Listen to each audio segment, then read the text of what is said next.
Welcome to another exciting episode of Double D's Let's Talk About It, where we're discussing sports, all kind of social issues and events. We just touch in with you on a little bit of everything. I'm your host, Damien. This is a co-host, my partner in crime, D. What's going on with you, D? Not much, bro. What's going on? Not much, man. Well, we continue our breakdown, man, of the NFL going into an outlook for the offseason, man, and we're preparing for the combine next week. But today we're going to touch a little bit on the North Division, and we're going to prepare for our guest, a special guest who will be at the combine. And will be able to give us some insight with what he's seen. He was also at the Senior Bowl, so he can probably give us a couple of gems, some prospects that maybe slip a little bit under the radar, man, that we may need to keep our eye on in the later rounds. But we can start off in the North, and I felt the need to maybe go with Minnesota as the first team to discuss within the division, man, because they have some key questions as far as their personnel. Starting with Kirk Cousins, man, whether I think he's a free agent, unrestricted or restricted free agent. I'm not sure, but I know he's a free agent, and they got a decision on whether they want to keep him or do they want to go quarterback because they do have the 11th pick in the draft. They can make a decision whether they want to move up and go get the guy they want or stay pat and move forward there. They can also use that pick to fill a hole on the needed defense because I know they do have a new staff, new defensive side, and they do have some big questions going into the draft with that defensive side of the ball as well as free agency on whether to retain their current free agents or pull in more and try to entice them to sign with Minnesota. But you got anything to add, man? Yeah, he's. I think Kirk is a restricted free agent. His last contract, Okay. you know, I think his last contract was fully guaranteed. Um, I don't. I don't. I know that he's good in the system. The coach likes him. They Mm, got to pay Justin Jefferson. yeah. He wants to reset the wide receiver market. So some of those defensive players are going to have to. They're going probably going to be gone, like Daniil Hunter. Hmm. But Kirk got hurt late. That's the only thing. Since he got hurt late, I wonder if he's almost like I have to go back to Minnesota. He's older, his family and stuff's in Minnesota. Yeah. So I think they'll find a way to keep Kirk. Okay. You know what? For me, man, I'm looking at that also as far as keeping Kirk because I think it would give them. But if they do keep them, re-signing him, they got a friendly deal. I mean, they Mm-hmm. got to really kind of get him on a friendly deal because anything long term could affect them with their next quarterback and being able to have some key pieces around that quarterback probably by 2026. I know they also are looking to restructure the contracts, possibly of Byron Murphy and Harrison Smith too, man. Um, there could be some possible cuts also to keep them within cap range to be able to entice some free agents in. Um, the situation with Danielle Hunter, I personally think they're gonna try to keep him. They could they still franchise him in at this point in his career? You think they would still attempt to I don't remember franchise if they can franchise. him? I Okay. don't remember if they can franchise him or not. I know that he has had contract conflict with them Hmm. before, which is Yeah. why. And he's young. He's young. I Yeah. think he's gonna want to get paid. Get that So payday. Yeah. they're not gonna be able to pay him, Kirk, and Justin Jefferson. Yeah. And And the I other pretty two much are guarantee on you. offense. Yeah. So Uh, you know what? So that could be a part where they're definitely, we already know out of the question, they're gonna try to resign Justin Jefferson. That's without a doubt. absolutely. I mean, young talent. Donnell being their most talented player on the defensive side of the ball, and defense being a need for them. I can understand why you would say, franchising may not be the possibility, but if they do put any money into him, because they're going to put money into to Justin Jefferson, that leaves the question of what we were discussing about Kirk. Do they let him ride and maybe try to sign a free agent quarterback on a cheaper deal and then just look into the draft this year or maybe next year's draft to try to fill that franchise quarterback role? Um, I find it interesting though. Dean Lowry is another name that may be a notable cut that they have Hmm. as defensive starters that could free up some cash also for them. But I mean, that's all I really have on them. They got a lot of issues and holes to fill. But I see The re- the quarterback situation as being the first thing first to make a decision on Cousins. But you were getting ready to say, yeah, so that's why I think they'll let Daniil Hunter go because they can get a Dallas Turner at 11. yeah, you're Um, right. they can get a young edge rusher Hmm. in this draft. When you have a wide receiver and Justin Jefferson, once they're going into their second contract, they're going to be trying to win or at least put up his numbers. He Uh puts huh. up numbers with Kirk Cousins. He's not going to want a rookie coming in and who's in free agency who's really going to be there to get the chemistry down that him and Kirk already have from playing together for so many years. You got Jordan Addison, you got TJ Hawkinson that they just re-signed. Your Yeah. offense is set. You're not going to want to disrupt that primary piece being the quarterback, and you don't want to have any friction with your top dog wide receiver. So you can let Daniil Hunter go and go try to replace him in free agency or the draft. But you right. Okay. Well, we'll transition to our next team. And this All was a right. playoff team that went 9-8. They got the 25th pick in the draft, and it's the Packers. Um, I don't know how to explain this with the Packers, but right now, the way it looks, Brett Favre to Aaron Rodgers and Aaron Rodgers to Love. I'm like, how many times can one team strike gold where they find their franchise quarterback in the later first round or in the later rounds, and it just continued to they continue to just strike gold in this area, man. I find it's fascinating, So it with that Jordan Love, it having him established, it makes it easier for them with free agency and going forward in the draft because they have key components on the at the receiver spot and with the quarterback established. Their biggest question seems to be the offensive line, which is a place I think they'll look in because you got Bakhtiari sitting there on a high contract, but he's played, I believe, 10 games in the last 3 seasons. Yeah, he's been That's a injury question. prone. Yeah, he's been injury prone, so that may be a potential cut for them.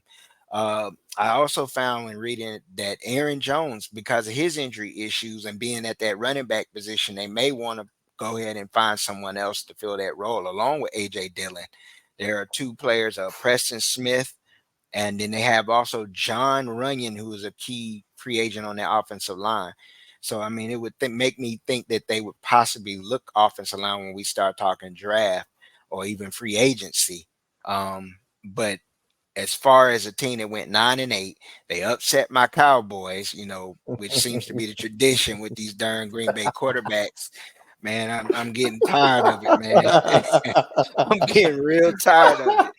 And you know what? To be honest with you, being a Cowboys fan, I kind of knew it going in the game. I was like, this just don't feel right. I'm All like, right, we we're got back. We had some technical difficulties, but as we were going on, we were talking about the good fortunes that Green Bay seems to have with getting a franchise quarterback. I mean, you're talking about what's possibly now 4 to 5 decades. What we could say the 90s, that's a decade. Then you had 2 decades with Aaron, hmm basically.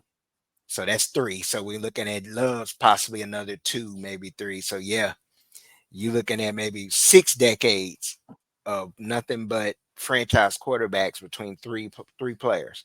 That's unbelievable, and it's really a good fortune for one of the older franchises in the league, one of the more smaller franchises in the league because of the hmm market that they're in, to be able to have that good fortune with the quarterback position. But they do have some free agency issues as far as do they keep a AJ Dillon, a Runyon, Darnell Savage, Jonathan Owens are also free agents for them that are key. I personally think Bakhtari they let go. I think so too. Because of the injury prone. The question Hmm. mark is Aaron Jones. I would say that they would keep him, but because of the position he plays and the fact that how it's been so devalued, that they may move on from him along with AJ Dillon because you figure they could get in the sweepstakes for a free agent that would be serviceable and then draft a running back. And then they're gonna pick up one in the second or third round. You'll be able to find a decent back to fill that void. I mean, Aaron Jones didn't come from the largest college and he wasn't a first rounder, but he became a pro bowler Yeah, just like that. So I think they I, may go that route and put some of their revenue on the defensive side of the ball. But what you got to yeah. say? I think I know they'll let AJ Dillon walk. I'm Yeah. curious to see what they do with Darnell Savage and Jonathan Owens. But if I'm not mistaken, Aaron Jones is under contract, but it's a big contract. I think they'll Hmm. try to restructure him for how he performed during the playoffs. Uh, This the coach is from the Shanahan tree where they hmm. they like to run the football. The good thing Hmm. about it, like you said, going from good quarterback play to good quarterback play to good quarterback play, everyone, all the wide receivers on this team, all the tight ends on this team, they're all young. They can Rookie literally all contracts. grow, right? They can literally all grow Hmm. together. So when you Yeah. have this young offense, I would assume they would start trying to pump some of the money into the defense and getting those key veteran defensive pieces. They'll need Hmm. another corner opposite Jair Alexander. It's a Hmm. this a good decent draft for corners. Yeah. Some on the free agent market, depending on what they want to do with Jair. I saw last year he inserted himself as a captain, and they were talking about possibly cutting him, but he performed in the playoffs, especially against San Fran. Hmm. Um, I think they'll cut Bakhtiari if they'll. I think they'll probably try to trade him, eat some of that cap Hmm. because the Jets need the Jets need a left tackle. That's Aaron Rodgers' left tackle. He's probably Hmm. the most comfortable with him, so that would make a lot of sense. Releasing him, saving whichever one would save the most money, but I definitely don't think he'll be there next year. Hmm. Um, I think Devondre Campbell. Yeah, I think they're going to pump a lot of stuff into the defense, Defensive side of the ball. the Hmm. defensive side of the ball, because the offense. I mean, offensive line, and this is a decent free agent class and draft class that you can get them. Like you said, Yeah. and you can still supplement losing AJ Dillon in the Yeah. backfield throughout the draft. There's a lot of good young, um, there's a lot of good young running backs. So yeah, Yeah. Well, it looks like our guest is here, man. We'll all right, continue talking the North, but we're gonna tap in with my guy Steve, and we're gonna bring him in now. Hey, Steve, man, how you doing? Gentlemen, what's good? How y'all doing, man? what's All going right, on, man? all right. Well, D, this is my guy Steve. He's tapped in a little bit with a little bit of everything, man, from your 7 on 7 to your pros. We're bringing you in, Steve, man. I really want to say thank you first and foremost for making yourself available to us, to the show, man, to help our platform. We're just gonna hit you with a few questions, but we like if you start just telling us a little bit about your background as far as football and stuff, and little things you do on all the levels and your involvements, man. Yeah, man. D, good to finally meet you. Love what you guys are doing. I'm subscribed, so I Appreciate it, love brother. I love the way you Appreciate it. guys have it scheduled out. Because for football fanatics like myself, I'm gonna be able to kind of always have some content, right? Like you guys were talking about the NFC North and things like that. Like Mm. the average football fan that doesn't give a damn about that stuff is just gonna wait till football season. But as Yeah, you know, we all have issues when it comes to this football stuff, so we got to talk about it year round. But yeah. yeah, man, I'm from Miami, Florida. I got some family members that played in the league. My little Mhm. cousin, particularly Giovanni Bernard, running Okay. back. I also have another cousin, Ricky Jean Francois. He was a defensive Hmm. lineman. He played at LSU. Hmm. Also went to Miami Norland, same school Dwayne Bowe went to. But outside of that, man, I played ball myself. I went to Western Carolina for a year, left, went to Florida State, which was always my dream school, and just was a regular student. So Hmm. from there, I was kind of at school during the lost years, the lost decade, whatever you want to call it. Yeah. So gives you more of an appreciation, there's some fair weather fans in every fan base, but I can assure you I'm not one of them. So Towards the end of me graduating and me starting to, finally get a good job, I started to go to all the games. From like 2011 to 2014, I went to every game, home and away, which was great. And then from there, between 2015 and 2017, I did a little bit of traveling. I left the country for 2 years. I did about 33 countries throughout that time. And then, was following football throughout that from overseas. I remember when I was in Africa, I remember that Georgia Tech game where Aguayo got the kick blocked.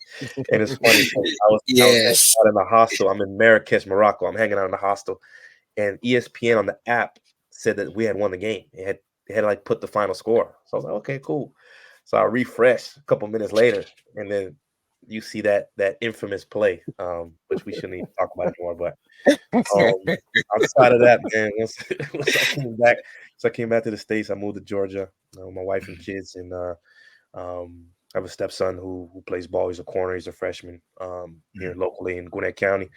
But as you guys know, I have a kind of photography, videography business that's allowed me to kind of stretch some things out. I was coaching him all the way up until now that he's in high school. I put my hands up. I don't have to deal with it anymore.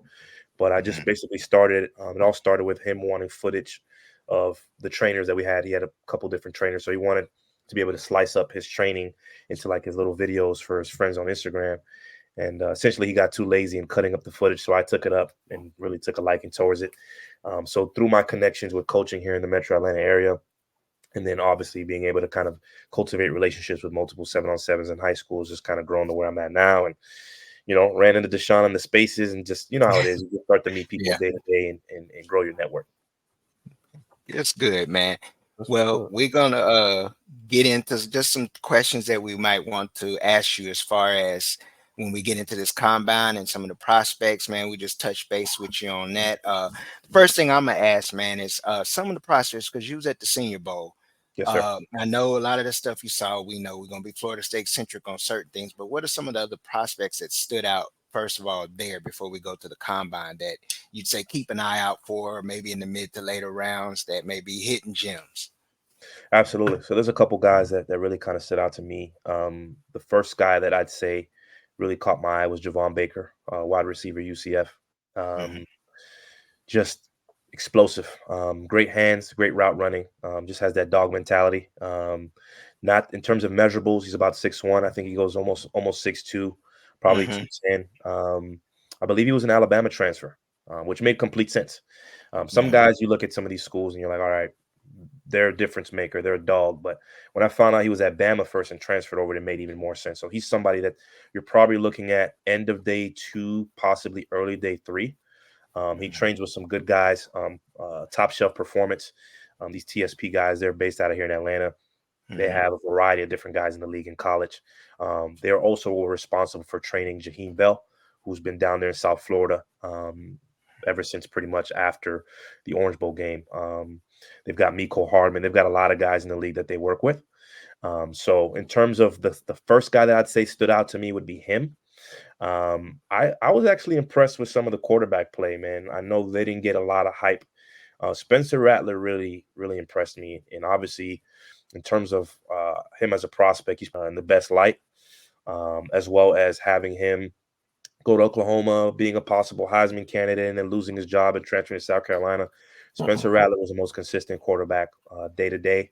Obviously, his stock dropped tremendously in the last couple of years, being from a possible Heisman favorite and a first-round pick to somebody that had to come back to school for another 2 years and probably be a day 3 pick. But in terms of in the Senior Bowl, he really stood out to me on the offensive side of the ball. Now, on the defensive side of the ball, there's a defensive end. I can't remember his name. He was at, I think he's a Western Michigan prospect. Kuiper was talking about him a couple of days ago. He stood out to me. Cal also had a middle linebacker. He kind of was built in more of the sense of the traditional sense of the linebackers that you see back in the day. He probably goes about 240, but he was moving around, made a variety of different plays, turning the ball over. You don't necessarily think of Cal as a defensive pipeline or anything like that, but he really stood out to me as well. okay. D, you got any questions to ask Yeah. Steve? So, I played DB. So, I played at Lounge. So Oh familiar wow, with the Atlanta area and whatnot. Um, everything that I saw over the Senior Bowl, DB related, was Quinyon Mitchell. What are his hips like? What is it like seeing him in person against the bigger competition? Well, Quignon definitely made an impact. His hips are fluid to answer the question. I think if you turn on the tape, he's got some pretty good tape, but you can also see he definitely probably had some training after the season ended. Right, these guys had to take the time to kind of freshen some things up, clean some things up. Obviously, him being a DB prospect, he was probably one of the top guys there. Um, be honest with you, Brownlee did his job as well. I believe Cam Hart. There was a Auburn corner. I can't remember his name that did pretty well as well. But in terms of Quignon, I mean, the measurables are there. The tape is there. To be honest, I think he held his own. So that's what you want to see with some of these MAC guys, these smaller school guys. It's funny because I was able to catch some of his tape during the season. I'm a big MAC Tuesday, whatever you want to call it, guy. I try to catch as much football as possible, and he was fine. But in terms of between the tape and what he did over there in Mobile, he definitely cleaned some things up. And he's also more of a talker than I thought he was. I like guys. Obviously, you being a DB, some guys are just grinders, lunch pail guys, do their work, and some guys are actually out there talking smack to try to get into the receivers' heads. And he talked a little bit more smack than I thought he would. Okay. Well, I got a question for you. As far as the quarterbacks go, we know our top prospects are Caleb Williams, Drake, man. I believe what Jaden Daniels was probably solidified himself as the third. Who'd you see yourself as that fourth spot with the need of quarterback? As you get later in the first round, you're gonna probably see some teams that be looking at that, like Pittsburgh, maybe Minnesota. That's a great question. I mean, going into the season, a lot of people would say Michael Pratt, right? But Pratt had a decent season this year, but when I saw him in the Senior Bowl up front, he didn't impress me. His footwork is sloppy. Ball dies outside the numbers. And he probably turned the ball over the most out of all the quarterbacks. I don't know if that's necessarily just trying things out in practice or trusting your arm too much, but Michael Pratt had a lot of hype going into the season. I probably would have figured he'd be one of the top 5 quarterbacks picked. He had the option of leaving to the league last year based upon that victory against USC at the Cotton Bowl, I believe, but he didn't do it, and I think he lost some money doing it. But to answer your question, I think Bo Nix is the guy everybody talks about. I don't really like J.J. McCaffrey. I don't like him at all. As a prospect, he just strikes me more as a game manager, and if you're going to do that, I wouldn't get that in the first round. But Bo Nix, the thing that scares me about him is he's just older. He's older than a lot of these guys, right? Like, has his ceiling already been reached? We don't know. Now, if you're if he's a surefire plug and play guy and one of these executives falls in love with him, then I'm sure he'll get drafted in the first round, probably after the 15th pick, somewhere along those lines. I've seen some mock drafts have him as high as 12th.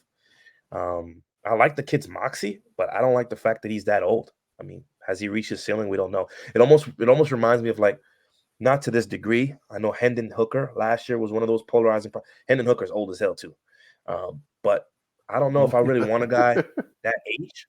I know contract-wise, these things matter. If you're going to draft a guy in the first round, obviously there's a difference between a first-round pick and possibly a seventh-round pick in terms of that fourth-year, fifth-year option, things along those lines. But that's the guy that I'm hearing a lot about. You mentioned the Steelers. How do we know they're not just going to trade for a guy? I mean, I'm hearing Justin Fields talks. I'm hearing a lot of Justin Fields talks with Atlanta, but I don't see the Bears trading him in the conference. So Pittsburgh would make sense. Obviously, Mike Tomlin being the coach that he is, I think that would be a match made in heaven, if you ask me. That's awesome, Yeah, man. You pretty much just answered the question for me going into the Bears. But go ahead, D. You had a question. yeah. I was gonna ask. Well, I was gonna touch on the Justin thing. If you're Justin, do you want to go to Pittsburgh where you have to go against Joe Burrow and Lamar Jackson? I just think Atlanta with that young talent, that Atlanta could do something. I hear your point on trading inside the conference, but if the Bears are trading him, they're not expecting to reach the playoffs no time soon. Let's just be honest. And we haven't touched on the Bears yet in this video or whatever, but I would love to see him in Atlanta with Pitts, Drake London, Bijan. I think he'll be great in Pittsburgh as well with Arthur Smith. He wasn't that great of a head coach, but he did some things with Ryan Tannehill as an OC.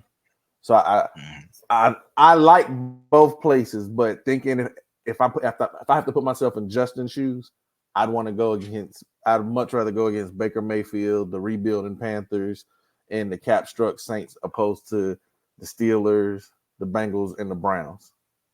Well, yeah, I mean, you're talking about the weakest division in the NFL. Mhm. Right. Yeah, I think, I mean, seeing him roll out of Mercedes Benz in the number one jersey, I mean, you'd be able to sell tickets. You can sell hope off of that. You have a new coach, Raheem Morris, which I'm Mhm. extremely excited about, man. I'm super Me hyped for too. him. Me too. I now some of the pieces you mentioned, I'm not sold on. Like Pitts, I know these had suspect quarterback play, but Mhm. I don't know if he's just not if he's just one of these guys that we had too many expectations with coming out of college, and he might just be just a guy. Drake London really showed me some things this year. Bijan, I mean, that's probably the reason why the coach got fired. Bijan didn't touch the ball enough. Mhm. Right. Defensively, we don't know what the Falcons have. We don't know what the philosophy is going to be. We don't know how long it's going to take Raheem Morris to build that. I think in Pittsburgh, that's already plug and play between Cam, between True. TJ Ward, TJ Mhm. Watt, between the guys that they have. Um, you'd be in a pretty good spot. Yeah, who wants to play Lamar and Joe Burrow every 2 years? But are we sure Joe Burrow is going to be healthy? I mean, we've seen That's him in that. every other That's year he's getting hurt. Lamar, yeah, you're gonna have to go against that, but I'm happy to see that matchup. I mean, Pittsburgh is missing that kind of quarterback. I yeah. think that Mhm. having the mediocrity that they've had at that position has really hurt Tomlin in that organization. And if they're able to pull off that trade, I think that'd be huge. Awesome, man. Awesome. I asked you this question since we are on the North, Steve, the Lions. I'm pretty much set in stone for me that they're gonna look DB in that first round because I mean, as stout as their defense front seven was strong, their back four, it's a lot to be desired. In your opinion, where do you think they go, or who's a possible corner that they look at that for that What are they picking? position? Can you remind me what draft pick they have? Let me see what Detroit has here. Give me one It's late moment. 20s. I want to say. Late 20s. Yeah, they have the 29th pick. Yeah. Well, yeah, there is a lot to be desired. I Mhm. am a huge fan of the defensive coordinator, Aaron Glenn. Obviously, Mhm. him being a DB, I think Mhm. he's been able to establish himself with the Lions the last few years. I've been a fan ever since he came out in Hard Knocks, but there was improvement over the Mhm. season. Over the last 2 years. If it's their pick, it has to be a DB. If I were Mhm. the Detroit Lions, I would trade up. If I Mhm. could get anywhere in the Nate Wiggins category, I'm taking that kid Ooh, right away. that's a I good think pickup. I think that would be great.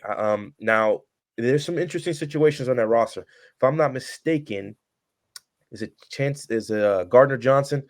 I think he's on a 1 year deal. His deal Free might be agent. up. He's a free agent You this got to year. replace that. Now he's a pretty versatile piece. I mean, I think he's a decent player, even though he's a Gator.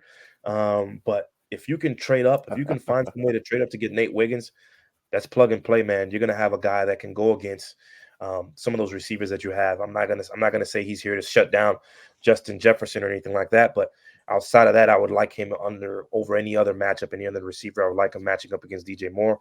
I would like him matching up against any of the Green Bay's young receivers. I think if you can move up and get Wiggins, man. I don't even know why Wiggins is kind of dropped in these mock drafts so much. He's in the 20 something range. The tape speaks for itself. That kid's a dog. So I don't know what's going on with that, but if there's any DB pick and I could have any one of them, it would be that kid. That Well, yeah. you already go ahead, Damon. Go ahead. No, I was just gonna say, y'all forgive me a little bit. I seem to have some technical difficulties on my end, so we're still trying to flow with the recording. But you can go ahead and shoot your question, D. Yeah, so I you kind of already answered my question when we start talking about the combine was what who's looking like cornerback one because I love Wiggins too.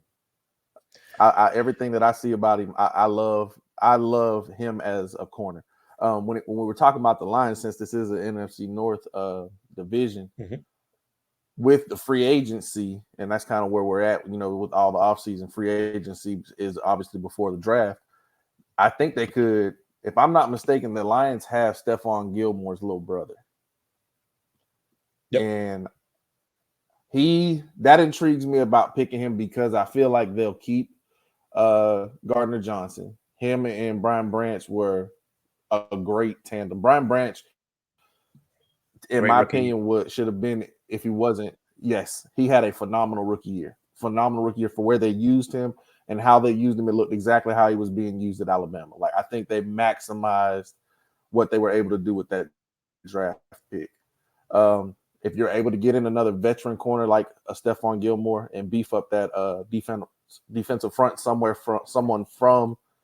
opposite of Aiden Hutchins, a trade up to get Nate Wiggins is just icing on the cake because this Yeah, Detroit Lions team is now in a position to do that.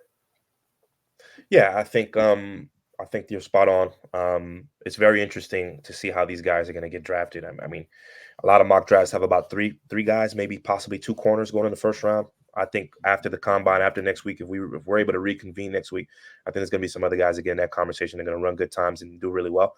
Quignon has been, like you mentioned, he's been sliding up the draft boards, so he might not even be available for Detroit at this point. If I he's want going to to see go him run. middle teens, not going to be a problem. So at that point, we have Kool-Aid or we have Nate. I'm going to take Nate all the way. I mean, I'm sorry, probably I forgot about Terry and Arnold as well. So there's probably be 4 corners that we're projecting to go first round. Terry's not going to be available either, and Yeah. Terry's going to test really well. Tallahassee kid, as you guys know. So Nate, I think, is the best one in terms of man to man. He can play zone too, but man to man, I've been watching this kid since he was at Westlake, same school that Cam went to. He's that. So in that division, Detroit, you're talking about a team that's been, we can call it what it is, down in the dumps for a quarter century to being the top dogs now. They're, as Dan Campbell said in his exit interview, they're not hiding. No one's going to be, caught off guard by the Lions anymore. Everybody knows who the bully is in the neighborhood. So they have to go ahead and get a lockdown corner. Get one on your rookie deal. You have a manageable contract with Goff, and there's some guys that you're going to have to pay coming up here soon. But a lot of these guys, in terms of their offensive line, it looks really good. The running back situation's exceptional. Aiden Hutchinson's a budding star. Obviously, the year to 1 and 2 jump is huge. DB is that back half of the defense is the one thing that they need to kind of really take over this division for the next 3-4 years. Yeah. Well, you got any other questions for Steve? Yeah, man. I do have a question for you guys. Yeah, so, all right, ask us a question. Yeah, go ahead, Steve. One of the main reasons why I wanted to come on here and speak to you guys as well is obviously since you guys are covering division by division, today it falls on the NFC North. But are there any particular prospects that you guys are curious to learn a little bit more about? I'd love to me and Big Game would love to kind of reach out to them and see if we can get some interviews. And outside of that, any particular prospects that fit the NFC North outside of the Detroit Lions that you guys think will be drafted? Obviously, we know the elephant in the room, the Bears control the draft. We knew that going in. Right. Now there's a lot of chatter. I've seen some trades. The Bears can really get a haul and trade back down. What do you guys think the Bears situation is particularly? And then my second question is, what are some prospects that you guys are curious to learn more about that I can kind of provide you guys some feedback on maybe in a week or so? Well, for me, for the starts, if we're talking Bears, they have 2 picks. I think they have 1 and 9. I think they execute and use that 1 unless they do make the decision to trade Fields. I would take that 9 and try to package it to be able to get more picks to continue to build, because I know they need so many other pieces on the offense. Like I was discussing prior to you coming in, they need to have whoever they have at quarterback, whether it's Fields or they decide to go to rookie, they need weapons. They need weapons on the outside. I believe all they have is Komet at tight end. I know they traded for what's the name when they made the trade with the Panthers, the receiver. Yeah, but I think they need a true number 1 at that position. So as far as wide receiver, some names I would throw out there that I'm interested in are the 3 from Washington: McMillan, Nduzie, and Polk. I know all 3 of them are at the combine, so that would be 3 people I would be interested in you guys looking at and taking a look at. You got anything you want to add? Any personnel, D? Yeah, I was literally looking at my names now so I can make sure I had them all ready. Braylon Allen from Wisconsin, just because I think he's 19. Just because he's 19, want to see where his mindset is. Corley, everything that I've seen about him as a wide receiver is nice. TJ Tampa, yep. And Marvin Harrison Jr. I'm a Colts fan, so I want to see what his mentality is like. I know his demeanor is different than his dad's. But those are prospects for me. But as far as the first part of your question pertaining to the Bears, I always look at things like I always look at things on both sides of the coin, keeping Justin and trade Justin. I understand the business side of it, starting over with a rookie quarterback. But if you're doing that, you're putting that rookie into the same position you put Justin in. And I can't even think of the boy's name now, the quarterback from USC. Caleb Williams. Caleb, yeah. Caleb. He does a lot of off-script things.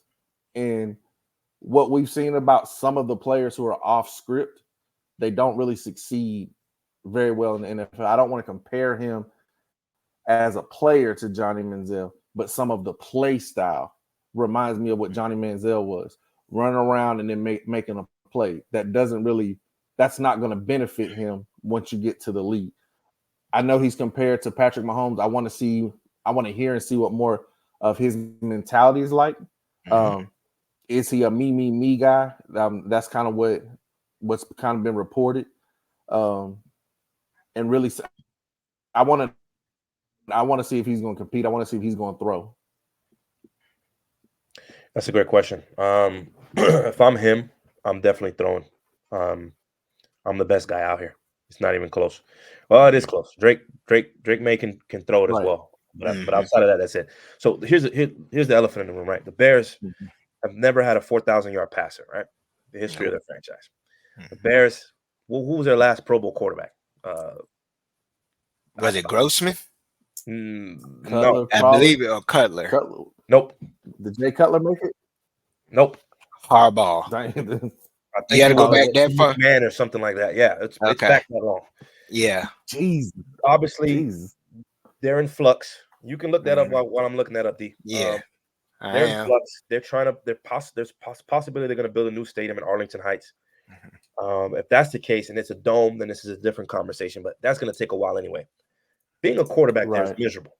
It really is. Like the wind that swirls in from the ocean, like from the lake, is not good. If I'm him, I'm going to be John Elway 83. I'm going to be Eli Manning 2004. I'm not coming over here. And you've already burned the bridge with Justin Fields. So I think their only opportunity at this point to sell hope is to trade and to get a veteran quarterback. Who that's going to be, I don't know. I don't care. But I think that the trade that I saw for Caleb Williams on ESPN a couple of days ago, I'm not sure if you were able to see that. Did you see that? Were you guys able to check that out? No. Were you guys able to check? Yeah. So what day was it? This was, if today is Friday, it was probably Wednesday or Tuesday. I need to find this for you guys because it's incredible. It was they were going to trade him to the Giants. The Giants were going to trade up for the number 1 pick, and it was for like 5 or 6 picks plus Kayvon Thibodeau, the defensive a couple years ago. Yeah. So that would present. Now that trade didn't have Daniel Jones in there. It didn't, but based on Daniel Jones's contract, it might be worth it just to get him, just as maybe a stopover, a stopgap type of quarterback. Justin Fields doesn't want to be there, and Caleb Williams doesn't want to be there. So if you want to go ahead and sell having a quarterback that doesn't want to be there, those fans are going to eat you up. Chicago's like Philadelphia, it's like DC, it's like New York. It's not going to work. So I would see. I'm curious from what I've heard from some of the folks that I met during the Super Bowl. The Giants are curious, are super interested. I heard about that before ESPN reported it. And moving up, I also heard the Raiders are also trying to move up to get that number 1 pick. But they would have to kind of trade a variety of different assets to be able to do that. But nonetheless, I mean, I don't think either of those guys are playing in Chicago. Okay. I want to touch in on that question that you asked about the Pro Bowl. Believe it or not, in 2018, Mitch Trubisky made the Pro Bowl. Mitch Trubisky. He was probably an alternate. He had to been an alternate because when I saw it, I was like, somebody was hurt. And they just went down the line and he was the next guy there. He was probably an alternate. In terms of draft stuff, what do you think the Vikings do? Mac Jones in the Pro Bowl. Wow, we were just discussing that with the Vikings. They have the most interesting situation of the 4 teams I just named right They do. with the situation with Danielle Hunter Let me and let then me Kirk let me give my Cousins. But opinion go ahead. first, Damien. Okay, go ahead. Go ahead. So we literally just touched on the Vikings. So my opinion on that is I think they'll just based off offense, you're not going to want to disrupt the offensive chemistry you have. Hawkinson, Addison, you're going to have to re-sign Justin Jefferson. You're not going to want to lose Kirk Cousins and bring in a rookie quarterback because you're not going to get a chance of those top three guys. I think they'll let Danielle Hunter go and go Dallas Turner. I think they'll try to continue to solidify what they're able to do offensively throughout free agency. You have Brian Flores, who's a good defensive coordinator. This is a decent draft for you to be able to find a gem at corner later in the draft. But I think Dallas Turner would replace Danielle Hunter perfectly. Now, do they have a first round pick this year? But Yeah, they 11. do. The 11th. They have the 11th pick. I don't think Turner lasts. I think Turner's going to test well. I don't think he lasts that long. That's what I was. That's one of my draft questions is about Dallas Turner. I think another guy That's that's one of going my to test draft well is our questions guy for you, Verse. or combine questions. Due Maybe to that's an option as well. who's Jared that? Verse, Jared Verse. Jared Verse is a possibility. Oh, I okay. think They I can think he's catch going up. to crush it next week. Yeah. Yeah, he's going to make some money next week because he's just one of those workout warrior kind of guys. But you mentioned the DB later on in the later rounds. That TJ Tampa kid you were talking about, that would probably be a really good fit for them. Maybe second round. If he drops at third, I'd say take him. He's a gambler. He's going to jump. He's going to jump and try to get picks. But I mean, why not? Right? Why not get a guy like that? Kirk Cousins. I mean, he is what he is at this point. If you have to re-sign him and keep him, I guess. But you guys aren't winning anything with Kirk Cousins, man. No, If you're a Vikings fan, sorry. no. I I throw another. don't think so either. Yeah, I don't think so either. I'll throw another defensive end out there. I guess you could say edge. Chop Robinson. What if Verse is not there?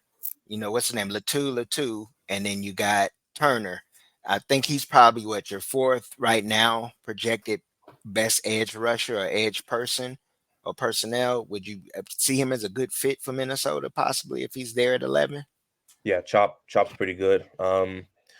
My question is, was Chop just good because of the system? I mean, Penn State's defense was, I think, top 3 in the country this year with Coach Manny Diaz, former coach. I don't know. I think he's going to test well, and I think he'll be in that conversation. That Latu kid, man, neck injuries scare these guys, man. Yeah. I want to see what his physical is going to look like. Mhm. For you to be medically retired from a school and come back, I don't remember the last time that's ever happened. I think Jalen Phillips was the last one. Jalen Phillips From the Dolphins, the last one I remember that Jalen happening. Phillips, the same. Neck injuries, man. I don't know, man. The kid went. I mean, he had an incredible season. But Chop Robinson would probably be the safer pick, if I'm being honest here. Okay. All right. Well, I was thinking of another name too on the offensive line. We were mentioning him in a previous show. The Powers. What's the one with the 3 names from Oregon? The center. Yeah, Jackson. Yeah, looking in the trenches Yeah. with him also, because I'm looking for him to hopefully be there for my Cowboys, man. And I don't think he's gonna be there that late. Yeah, I really don't even want to talk about the guy too much because I'm a Dolphins fan and we desperately need him in Miami. Yeah. That's a lot of them. A lot of the mock drafts have him going to Miami. I think being able to plug and play a guy like him, to see what Tyler Lindenbaum was able to do for the Ravens, to be a Pro Bowl right away as a rookie, almost an All Pro. I think this kid has a similar potential. His measurables are insane. I mean, he's 6'3.5", I think 320. I think he's heavier than that. I'm curious to see what he's going to do in the combine. He was able to help Oregon and stabilize that offense. Even in the run game, they did pretty well. So, offensive line, there's some really good prospects. There's a lot of boom and busts in certain guys. Amarius Mims being one I'm really curious about. He's been mocked to the Steelers a lot. I mean, in terms of measurables, you're never going to find somebody that's as impressive as him physically. But I want to see how he tests, what his numbers are going to be as well. Because that guy has barely any. I know you guys are down south from where I'm at here and up in Atlanta, but he looks the part, man. If you could create a player on Madden on what an offensive lineman would look like, that's what you want. Yeah. Yeah. But when you're there, man, we will hope that we'll be able to tap in with you next week. We'll set up a time that's convenient for you. Yeah. Me, I have time. You know, I got all the time in the world. D will work out our schedule and see how it works. But Steve, we love to get you on while you're there. Maybe even get 3-6 on there, and Yeah, y'all let we can me just tap in. oh yeah, 3-6 for sure. We can definitely do that and collab. 3-6 will be running some podcasts while Yeah. he's there. Let me give you guys a schedule because Hmm. my credential just came in this morning. Want you Okay. guys to see. But I'm gonna have free time. Like I said, I'm there to cover doing some work behind the scenes for Fox as well as my own stuff as well. Which That's what's up. so the schedule for you guys, if you want to tap in, I don't know how often you guys record, but the schedule on Tuesday is going to be coaches. Hmm. Wednesday, it's going to be defensive lineman and linebacker interviews only. Hmm. Thursday is when it really kind of starts to jump off. On the field is going to be DBs, tight ends, as well as DBs and linebackers later on in the afternoon. Okay. Fridays will be quarterbacks, running backs, and receivers doing field work, and Hmm. then some more DB and tight end work. And then Saturday will be strictly offensive line. Okay. So anything you guys need, man, just let me know. It's my first combine. I've been watching the combine every year since shit. I don't know, 2000, I think. So Yeah. um didn't think this would happen this year for me, but being able Uh-huh. to do Senior Bowl, Super Bowl, and Senior Bowl, You Super Bowl, living and the dream, bro. combine, man. I'm You having a living the good You're dream. time. living I'm the enjoying yeah, it. living the life, Yeah. living the life. Uh, Absolutely. well, what I do is I network and Hey, I get back with you, Steve, on the days that we shoot a show, and then I'll convey with you, and we'll work out some plans for the days we'll do it, if that's Sure. good. I But do you have a go ahead. question for D. One Yeah, quick go question. ahead, man. You said you're a Lowndes guy, right? yes, sir. Okay. Can you speak on Yes, sir. I know this is an NFL podcast for this episode is at least. Can you touch upon Ja'Cory Brown a little bit, man? Talk to me a little bit about him. I I really like the kid. I watched him play one game in high school. He Hmm. played up here in Atlanta, something called the Corky Kell Classic. It's this big uh, showcase. First game of the season, they play at the Falcon Stadium. They play the Mercedes Benz. He won the game. He put the team on his back, took him in overtime, and then won the game. Been a fan of him ever since. I think the measurables are elite, and I feel bad for the kid, even though he's at UM, and I hate the U. So, talk to me a little bit about that kid, and Yeah. how do you feel about him, and what do you see his future being? It seems like he's not getting the. It seems like he keeps getting the short end of the stick at Miami, but he he he's a good kid, great athlete. He was huge, looked like a man among boys against back when he was in high school. Um, I think he's got to get with someone who's going to be able to work with him because the kid's a worker. He's definitely a worker. He's somebody who can definitely play at the next level. But a lot of times, what it seems like happens is these kids go to these schools and they kind of get mixed in the topsy turvy stuff, and then they don't really get that person with them to help build them. Some kids, especially when you're in school, you're going now to being grown. No one's waking you up, going make you go to class or make you practice or make you study, doing all the extra work. But sometimes you got to be shown how to do the extra work. And he's one that I think that he definitely is willing to learn, will capable of putting a game on his back, capable of being electric with the ball in his hands. I definitely hope he gets a fair shot. I definitely hope he gets a fair shot to show what he can do this year. Okay, cool. All right, man. It's been Well, a pleasure, guys. Anything you need, like I said, man, I'll mhm. definitely take some notes I and be had able I to had tap one in. last question before we let you go. One last Yeah, go ahead. question. All right, my last question is for the combine this week, who has the potential to hurt their stock the most?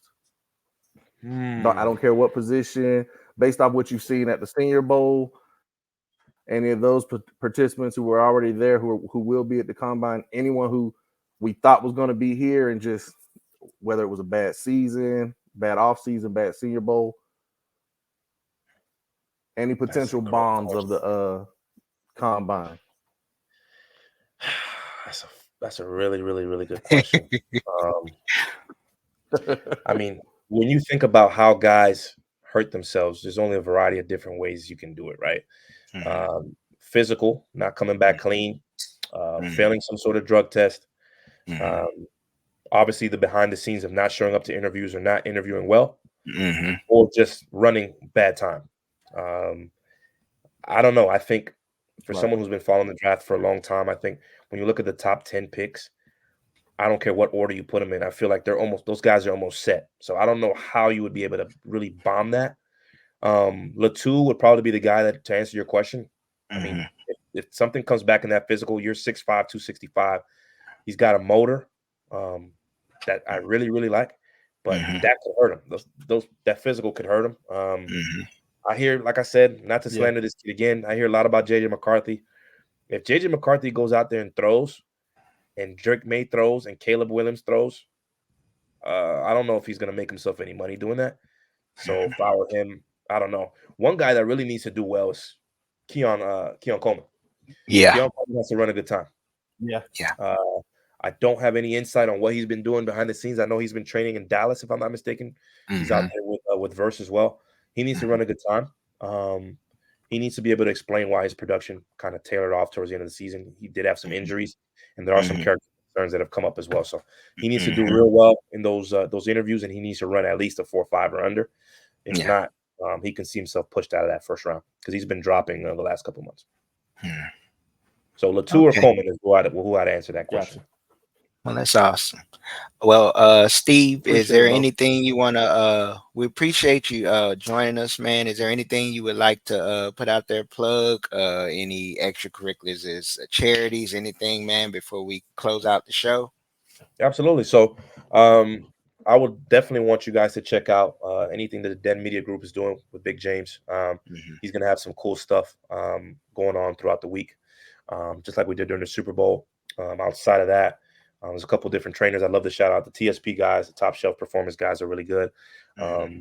Corey Beck, he's one of the D-line trainers. He's going to be training a couple of these guys that are going into this draft as well. It's pretty good. But outside of that, man, I'm just a big fan of what you guys are doing. I know you guys just got rolling.